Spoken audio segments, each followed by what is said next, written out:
തദ്ദേശ തെരഞ്ഞെടുപ്പിലേക്ക് ലഭിച്ച നാമനിർദ്ദേശ പത്രികകളുടെ സൂക്ഷ്മ പരിശോധന പുരോഗമിക്കുകയാണ്. പരിശോധനയ്ക്ക് ശേഷം സ്ഥാനാർത്ഥികളുടെ പട്ടിക റിട്ടേണിംഗ് ഓഫീസർ പ്രസിദ്ധീകരിക്കും. തിങ്കളാഴ്ച വരെ നാമനിർദ്ദേശ പത്രിക പിൻവലിക്കാനുള്ള അവസരമുണ്ട്. ഇതിനുശേഷമായിരിക്കും അന്തിമ സ്ഥാനാർത്ഥി പട്ടിക പ്രസിദ്ധീകരിക്കുക. വിവരങ്ങൾ MS വീണ നൽകും. വീണ, എന്താണ് ഏറ്റവും പ്രധാനപ്പെട്ട അപ്ഡേറ്റ്സ്?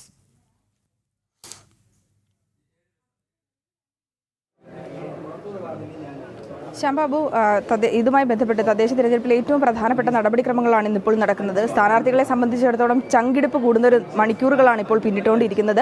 സൂക്ഷ്മ പരിശോധന ആരംഭിച്ചിട്ടിപ്പോൾ 3 മണിക്കൂർ പിന്നിടുകയാണ്. ഞാനിപ്പോൾ തിരുവനന്തപുരത്ത് സൂക്ഷ്മ പരിശോധന നടക്കുന്ന ഒരു കേന്ദ്രത്തിലാണ് നിൽക്കുന്നത്. നിരവധി സ്ഥാനാർത്ഥികളുമൊക്കെ ഇതിനോടകം തന്നെ പരിശോധന പൂർത്തിയാക്കിയതിനു ശേഷം പോയിട്ടുണ്ട്. ഈ ചില തെറ്റുകളോ അല്ലെങ്കിൽ കോമയോ ഒപ്പിടുന്നതിലെ തെറ്റുകളോ അല്ലെങ്കിൽ നൽകിയിട്ടുള്ള വിവരങ്ങളിലെ തെറ്റുകൾ എന്തെങ്കിലും ഉണ്ടെങ്കിൽ പത്രിക തള്ളിപ്പോകാനുള്ളൊരു സാധ്യത കൂടിയുണ്ട്. അതിനാൽ തന്നെ സൂക്ഷ്മമായി പരിശോധിച്ചതിന് ശേഷം പലതവണ ആവർത്തി പരിശോധിച്ചതിന് ശേഷമാണ് കഴിഞ്ഞ ദിവസമായിരുന്നു അവസാന ദിവസം, അതായത് പത്രിക സമർപ്പിക്കുവാനുള്ള അവസാന ദിവസം. ആ പത്രികാ സമർപ്പണമൊക്കെ കഴിഞ്ഞിട്ട് ഇന്നത്തെ ഒരു ദിവസത്തിന് വേണ്ടി കാത്തിരിക്കുകയാണ്. ഇന്നിപ്പോൾ വൈകിട്ടോട് കൂടിയായിരിക്കും ഇതുമായി ബന്ധപ്പെട്ട വ്യക്തമായ ചിത്രം അറിയുക. ഇപ്പോൾ എന്നോടൊപ്പം 2 സ്ഥാനാർത്ഥികൾ കൂടി ചേരുകയാണ് ശ്യാംബാബു. അപ്പോൾ പള്ളിത്തുറ അതുപോലെ തന്നെ കുളത്തൂർ വാർഡിലെ സ്ഥാനാർത്ഥികളാണ്. എങ്ങനെയാണ് പരിശോധനയൊക്കെ പൂർത്തിയായോ? പൂർത്തിയായിട്ടുണ്ട്. ടെൻഷൻ ഉണ്ടായിരുന്നോ? ടെൻഷൻ ഉണ്ടായിരുന്നു, എന്തെങ്കിലും ഒരു കുഴപ്പമുണ്ടാകുമോ എന്നുള്ളത്. പക്ഷേ ഒരു കുഴപ്പമില്ല. ആദ്യം കളത്തിലിറങ്ങുന്നതാണ് ആദ്യത്തെ മത്സരം? ആദ്യത്തെയാണ് ഇത്, അതുകൊണ്ടുള്ള ഒരു ടെൻഷൻ ഉണ്ട്. പക്ഷേ കുഴപ്പമില്ല, നമുക്ക് വിജയസാധ്യതയുണ്ട്. അപ്പോൾ അതുകൊണ്ട് തന്നെ ഉറപ്പായിട്ടും BJP ഭരണം പിടിക്കും. ഈ പ്രാവശ്യം കോർപ്പറേഷൻ എന്തായാലും BJP ഭരിക്കും. പ്രചാരണ പരിപാടികളൊക്കെ എങ്ങനെ പോകുന്നു? അത് നന്നായി തന്നെയാണ് പോകുന്നത്. പ്രവർത്തകരെല്ലാവരും നല്ല ആക്റ്റീവായിട്ടാണ് നിൽക്കുന്നത്. അപ്പോൾ നല്ലൊരു പ്രതികരണമാണ് ആൾക്കാരിൽ നിന്ന് കിട്ടുന്നതൊക്കെ. അപ്പോൾ അതുകൊണ്ട് ആ ഒരു പോസിറ്റീവിൽ അങ്ങ് പോവുക. തിരുവനന്തപുരത്ത് പ്രധാനപ്പെട്ട ഇടങ്ങളിൽ ഒന്നാണല്ലോ കുളത്തൂരൊക്കെ.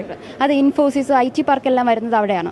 അപ്പോൾ അതിൻ്റെതായിട്ടുള്ള ആൾക്കാരെല്ലാവരും പറയുന്നുണ്ട് BJPയുടെ നല്ലൊരു പ്രവർത്തനം തന്നെയാണ് കാഴ്ചവെക്കാനും പറ്റുന്നുണ്ട് നമുക്ക് വാർഡിലെല്ലാം. അതെ, പള്ളിത്തുറ വാർഡിലെ സ്ഥാനാർത്ഥി കൂടി ചേരുകയാണ്. എന്ത് തോന്നുന്നു? ഇന്ന് സ്ക്രൂട്ടിനി ആയിരുന്നു. അപ്പോൾ അത് കഴിഞ്ഞിട്ടുണ്ട്. കുറച്ച് ടെൻഷൻ ഉണ്ടായിരുന്നു, എന്തെങ്കിലും ഒബ്ജക്ഷൻ വരുമെന്ന്. പക്ഷേ എല്ലാം പക്കയായിട്ടാണ് കൊടുത്തത്. അപ്പോൾ ഒരു പ്രശ്നമില്ല. അത് പൂർത്തീകരിച്ചു. ഇനി മുന്നോട്ട് പോവുകയാണ്. ഞങ്ങൾ ഇപ്പോൾ രാവിലെ തന്നെ പ്രവർത്തനം കഴിഞ്ഞിട്ടാണ് സ്ക്രൂട്ടണിക്ക് വരുന്നത്. ഇനി വീണ്ടും പോയ ശേഷം വീണ്ടും പ്രവർത്തനത്തിന് ഇറങ്ങേണ്ടതുണ്ട്. അങ്ങനെ പോകുന്നു.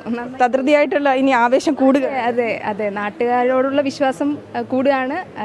എല്ലാം നന്നായി തന്നെ കലാശിക്കുമെന്ന് പ്രതീക്ഷിക്കുന്നു. എൻ്റെ നാട്ടുകാരോട് എനിക്ക് വിശ്വാസമുണ്ട്. അവരും എന്നെ വിശ്വസിക്കണമെന്ന് പറയുകയാണ്.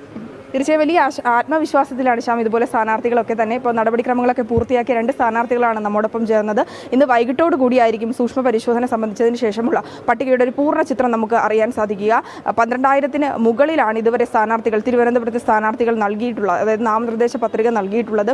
ഇതുമായി ബന്ധപ്പെട്ട് വിമതരടക്കമുണ്ട് എന്ന് നമുക്ക് മനസ്സിലാക്കാൻ സാധിക്കുന്നുണ്ട്. ഇതൊക്കെ ചില രീതിക്ക് ഈ വിമതരുടെ നാമനിർദ്ദേശ പത്രിക തിരിച്ചടി നൽകുന്നുണ്ടെങ്കിൽ പോലും വലിയ ആത്മവിശ്വാസത്തിലാണ് മുന്നണിയും ഒപ്പം തന്നെ സ്ഥാനാർത്ഥികളുമൊക്കെ. ഇപ്പോൾ തന്നെ വീടുകൾ ുള്ള അഭ്യർത്ഥന നൽകുന്നുണ്ട്. ഭവന സന്ദർശനം ഒരു ഭാഗത്ത് പുരോഗമിക്കുന്നുണ്ട്.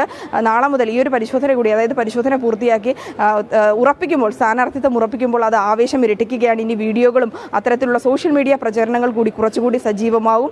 മത്സരം കൂടുതൽ കളർഫുൾ ആകുന്ന മണിക്കൂറുകളായിരിക്കും ഇനിയുള്ള ദിവസങ്ങളിൽ നമുക്ക് കാണാൻ സാധിക്കുക. ശ്യാംബാബു, എന്തായാലും വളരെ സ്ഥാനാർത്ഥികളെ സംബന്ധിച്ചിടത്തോളം വലിയ നെഞ്ചെടുപ്പ് ഉണ്ടാക്കുന്ന ഒരു പ്രോസസ്സാണ് ഇത്. സ്വാഭാവികമായിട്ടും ഏതെങ്കിലും ഒരു ചെറിയ ഒരു എന്താ പറയുക തെറ്റൊക്കെ ഉണ്ടെങ്കിൽ പത്രിക തള്ളിപ്പോകുന്ന ഒരു അവസ്ഥ. അപ്പോൾ സ്വാഭാവികമായിട്ടും എല്ലാവരും ആ ഒരു ഘട്ടം അങ്ങ് കടന്നു കിട്ടിയാൽ പിന്നെ വലിയൊരു ആവേശമാണ് പ്രചരണത്തിൽ. പ്രിയപ്പെട്ട 2 സ്ഥാനാർത്ഥികളും നമുക്കൊപ്പം ചേർന്നിട്ടുണ്ട് വിജയപ്രതീക്ഷകൾ പങ്കുവെച്ചുകൊണ്ട്.